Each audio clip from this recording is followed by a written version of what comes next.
ದಯವಿಟ್ಟು ಎಲ್ಲ ಸೆಲೆಬ್ರಿಟಿಗಳು ಇದು ಕರ್ನಾಟಕದಾದ್ಯಂತ ಎಲ್ರಿಗೂ ಇದೊಂದು ಮೆಸೇಜ್ ಹೋಗ್ಲಿ.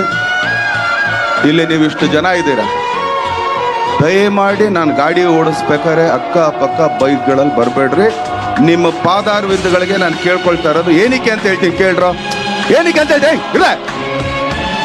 ನೀವು ಬರೀ ಒಂದು ಮೊಬೈಲ್ ಅದೊಂದು ಹಿಡ್ಕೊಂಡು ಒಂದು ಲೈಕ್ಸು ಒಂದು ಕಮೆಂಟ್ಸು ಫೋಟೋ ಇಂದ ಜೀವನ ಹಾಳು ಮಾಡ್ಕೋಬೇಡಿ.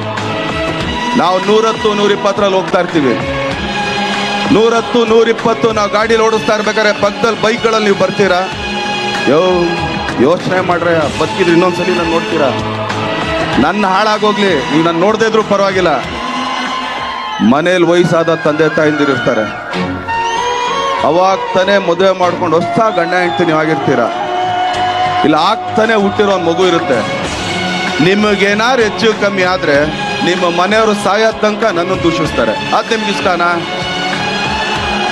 ಅದು ನಿಮ್ಗಿಷ್ಟನಾ? ದಯಮಾಡಿ ಗಾಡಿಗಳ ಪಕ್ಕದಲ್ಲಿ ಬರಬೇಡ್ರಿ. ದಯಮಾಡಿ ನಿಮ್ಮ ಪಾದಗಳಿಗೆ ನಾನು ಇಲ್ಲಿಂದ ಕೇಳ್ಕೊಳ್ತೀನಿ. ಯಾಕಂದರೆ ಇದೊಂದು ಮೆಸೇಜ್ ಇರಲಿ ನಿಮಗೆ.